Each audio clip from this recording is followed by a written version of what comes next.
പ്രിയങ്ക പറഞ്ഞ പോലെ തന്നെ ഈ ആടുന്ന ഈ കപ്പലില് വളരെ രസകരമായ ഒരു ഒത്തുകൂടൽ. അതിപ്പോ ആർക്കും ഒരു സംശയം ഉണ്ടാവില്ല. ഇനിയിപ്പോ നമ്മൾ ആടിയാലും ആർക്കും സംശയം ഉണ്ടാവില്ല. ഏറ്റവും വലിയ അഡ്വാൻറ്റേജ് അത് തന്നെയാണ്.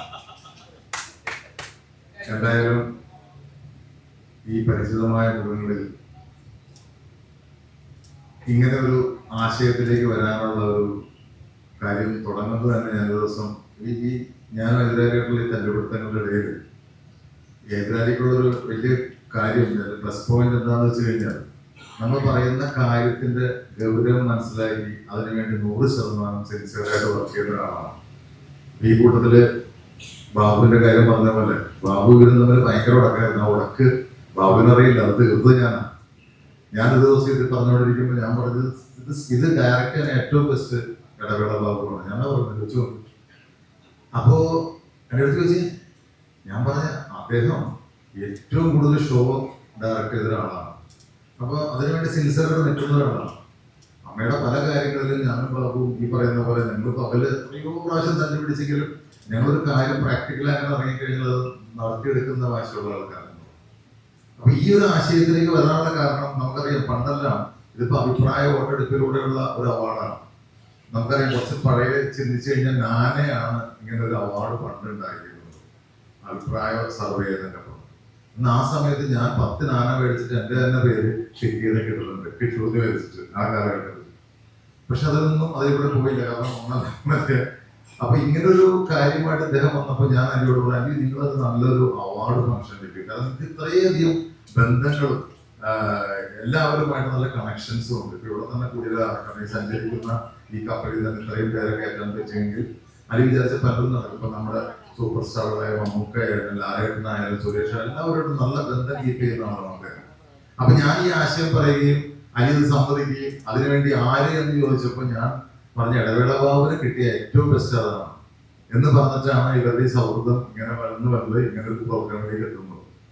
അപ്പോൾ ഇതിന്റെ ഇടയിൽ ഞാനൊരു കുറച്ച് ദിവസം മുമ്പ് ഞാനൊരു കാര്യം പറഞ്ഞു, നിങ്ങൾ ഇങ്ങനെ ചെയ്യുന്ന പൈസയിൽ നിന്നും വലിയൊരു തുക അവശത അനുഭവിക്കുന്ന കലാകാരന്മാർക്കായി മാറ്റി വെക്കണം അലി എന്ന് പറഞ്ഞു. അലി അത് ബാബുവിനോട് പറഞ്ഞ് അത് സമ്മതിച്ചിട്ടുണ്ട്. കാരണം നമുക്കറിയാം, നമ്മുടെ കൂട്ടത്തിൽ തന്നെ നമ്മൾ പേരെടുത്ത് പറയേണ്ട ആവശ്യമില്ല. സിനിമയിലായാലും നാടകത്തിലായാലും പാട്ടുകാരായാലും കലാകാരന്മാരാണോ അവശത എന്ന് പറഞ്ഞാൽ പിന്നെ അവർക്ക് പുറത്തു പറയാൻ സാധിക്കില്ല, കൈ നീട്ടാൻ സാധിക്കില്ല. നമ്മുടെ കൂട്ടത്തിൽ തന്നെ അറിയാലോ, നമ്മുടെ സിനിമ അഭിനയിക്കുന്ന ആൾക്കാർ തന്നെ നമുക്ക് എത്രയോ പേരുണ്ട്. നമ്മളെല്ലാം സഹായിക്കുന്നുണ്ടാവെങ്കിലും നിങ്ങൾ ഇതിൽ നിന്നും വലിയൊരു തുക അതിലേക്ക് മാറ്റി വെക്കണം അലി എന്ന് പറഞ്ഞിട്ടാണ് നമ്മളിതിലേക്ക് തുടങ്ങുന്ന ഈ കാര്യങ്ങൾ. അലിയെ സംബന്ധിച്ചിടത്തോളം എവിടെ പോയി പറഞ്ഞാലും അവർ ആ ആശയം ഉൾക്കൊള്ളുകയും അതിനുവേണ്ടി കൈയഴിഞ്ഞ് ഇപ്പൊ എൽജി തന്നെ ആയാലും മൈജി തന്നെ ആയാലും അവർക്ക് തന്നെ ഈ ആശയം ഗംഭീരമായിട്ട് തോന്നുന്നു. അതിന്റെ അടിസ്ഥാനത്തിലാണ് അവര് ഇപ്പൊ ഇതിനകത്ത് ഒരു മെയിൻ സ്പോൺസറായിട്ട് അത് വന്നിരിക്കുന്നത്. അപ്പോൾ ഇവിടെ ഇരിക്കുന്ന ജൂറിയായ തന്നെ ആയാലും നല്ല ജൂറികളെ സംഘടിപ്പിക്കാനായിട്ട് അദ്ദേഹത്തിന് സാധിച്ചു.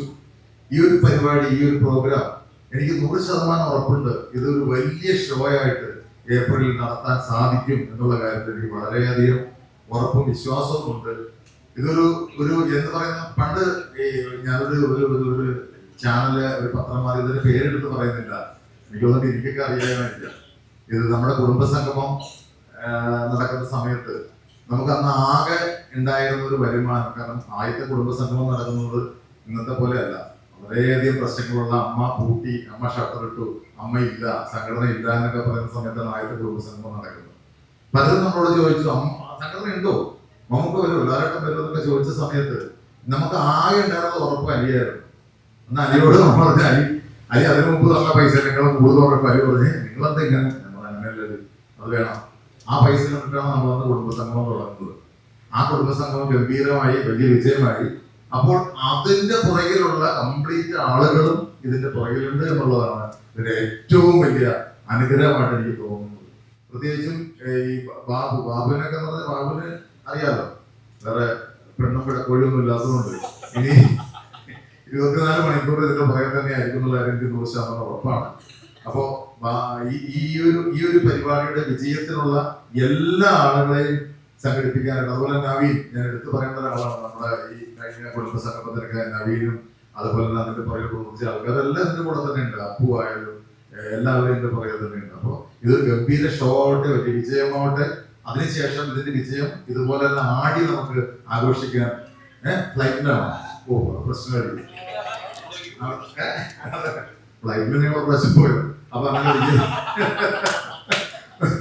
വിജയിക്കാൻ അങ്ങനെ നമുക്ക് ആഘോഷിക്കാൻ സാധ്യമാകട്ടെ എന്ന് പ്രാർത്ഥിച്ചുകൊണ്ട് ഞാൻ എൻ്റെ വാക്കുകൾ നിർത്തുന്നു. നന്ദി, നമസ്കാരം.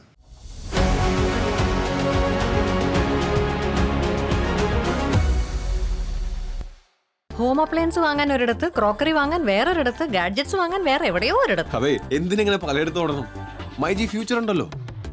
മൊബൈൽ ഫോൺ മുതൽ ഹോം അപ്ലയൻസസ് വരെ എല്ലാം ഒരിടത്ത്, ഏറ്റവും കുറഞ്ഞ EMI. അങ്ങനെയാണെങ്കിൽ ഏറ്റവും കുറഞ്ഞ വില. ആഹാ, എന്നാ ഏറ്റവും കൂടുതൽ ഓഫറുകൾ. MyG future, experience the next. MyG ആണ് ഫ്യൂച്ചർ.